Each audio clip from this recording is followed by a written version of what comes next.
This is going to be a video for trying to explain the chronology of the Passion Week, of when it started, and then when Jesus was crucified during the Passion Week. This came about from somebody who was asking me a question in the comments section of one of my videos, and they challenged me on my previous teaching, which I now have to amend, that the Passion Week started at 9 p.m. on a Sunday night, the night of the triumphal entry. And that turns out to not really be possible. It would have been more like 7 p.m. or 6:30 p.m., which threw off my calculations because I used to say that 3.5 days after 9 p.m. would have been 9 a.m. Thursday when Jesus was put on the cross. So changing it to 7 p.m. puts a little kink in the theory that I had there, the calculation that I had. So I looked into this and found out how the Romans actually kept time, and it's much differently than we do today. The hours fluctuate as the years change in their seasons. Our Roman summers, the hours were actually longer than 60 minutes. Roman winters, the hours were less than 60 minutes. They didn't calculate time the same way that we did. They still called them hours, and there were still 12 hours in the day, and even Jesus said that in Scripture, that there are 12 hours in a day. But the difference is that they didn't necessarily have 60 minutes in them. I found that fascinating because I never really understood that. So let's see if I can explain this. It was about 6 o'clock or so, maybe 7 o'clock, 6:30 if you will. It was about, let's call it 6 p.m. when the sun went down on Sunday night after the triumphal entry. That's when the Passion Week truly began. That's when the 70th week of Daniel truly began. It wasn't 9 p.m. like I thought. It was 6 p.m. So what is 3.5 days after that? It would be 6 a.m. on Thursday morning. So let's look at something. In John chapter 19, verse 14, we have this. And it was the preparation. Let me move this over. Sorry. And it was the preparation of the Passover, and about the 6th hour. And he saith unto the Jews, Behold your king. But they cried out, Away with him, crucify him. Pilate saith unto them, Shall I crucify your king? The chief priests answered, We have no king but Caesar. Then delivered he him therefore unto them to be crucified, and they took Jesus and led him away. This was actually the beginning of the official crucifixion. It actually began at this point. They didn't get him onto the cross, as we see here in Mark 15, until the 3rd hour when they crucified him. That's when the cross was literally hoisted in the air, was the 3rd hour, which that would have been 9 a.m. in the morning. That's the verse that I used to use as when he was crucified. But actually, the official time was the 6th hour. Now, wait a minute. The 6th hour in one and the 3rd hour, you guys noticing a problem here? Okay. It turns out that Matthew, Mark, and Luke, when they say the 3rd hour, and then later on it says here the 6th hour, and then the 9th hour, those 3 Gospels are actually talking about the 6th hour and the 3rd hour from daylight, okay, from this sort of thing. So when they say the 3rd hour, it was here, and that's 9 in the morning. When they say the 6th hour, it's noon. And when they say the 9th hour, it's 3 p.m. That's what I understood before. That still checks out. But what's going on here in John? Because John is now saying it was the preparation of the Passover, and it's about the 6th hour, and this is before the crucifixion.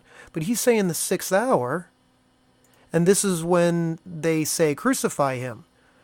How does that work? Because the sixth hour would be noon, and there are some Bible translations out there that translate this as being noon. But the other ones say he was already hanging on the cross at 9 p.m. How could it be noon when Pilate is saying, behold your king? So there's seemingly a contradiction here. It turns out John doesn't use the phrase the sixth hour. Where is it? Oh, right here. When he's saying the sixth hour, he's not meaning the sixth hour of daylight. He's actually using Roman time. So when he says the sixth hour, he's talking about from midnight being the first hour. It was the sixth hour.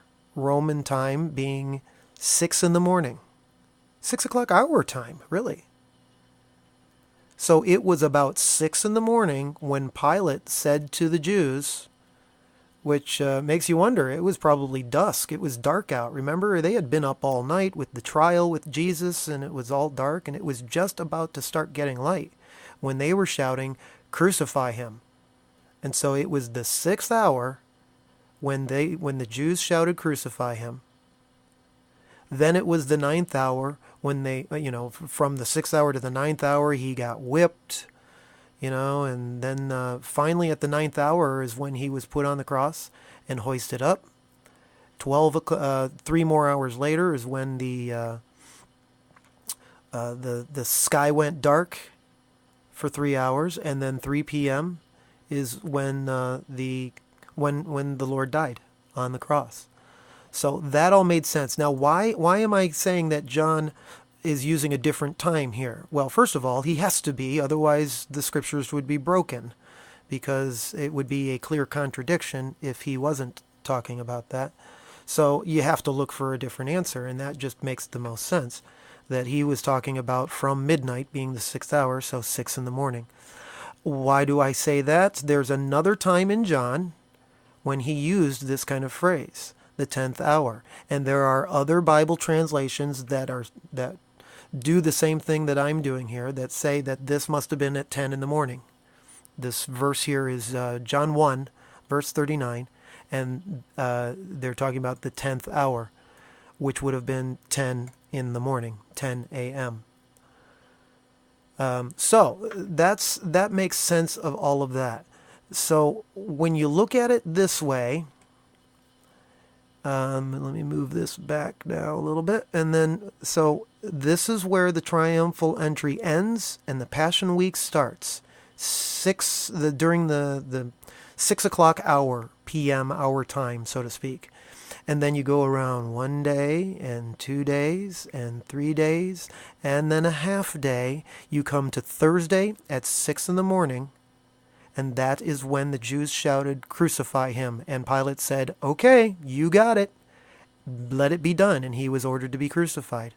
That is literally still in the midst of the week, just like Daniel 9:27 says.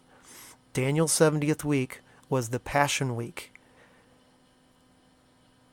And this calculation proves it.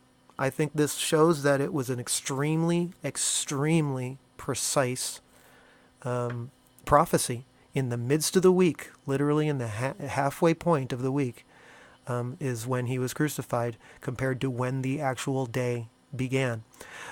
Conversely, at the end of the week, okay, so here's when he was ordered to be crucified. 3 hours later, the cross was hoisted in the air. The sky goes dark here. He is dead at this point at 3 p.m. And then they have 3 hours to get him off the cross and prepared and in the tomb, because at this point right here on Thursday is when the Passover begins. Okay, the Passover lamb was killed the day before, and then the Passover begins. So the Passover goes 1 day. This is Thursday going into Friday. And then at this point again, it becomes the Sabbath day, the actual regular weekly Sabbath day of Friday night, going around to Saturday night. That's a second day and night. And then from that point, it'll go from there from Saturday night to Sunday morning when he was discovered that the tomb was empty. And then for the rest of that day, Jesus appeared to many people. And the rest of that day, coming up to Sunday evening at sundown, completed the 70th week. So you have to also count all the time here of after his resurrection. That was all included as the seventh, as part of the 70th week. Why? Because him rising from the dead was one part of confirming the covenant, the New Testament covenant, but also being seen by all those people for the rest of the day is what also really confirmed the covenant, because we have to see our risen Lord. They had to see the risen Lord for it to be proven that he rose from the dead. And then, of course, after this, he ascended. So I think that makes even better sense out of the crucifixion literally being in the midst of Daniel's 70th week.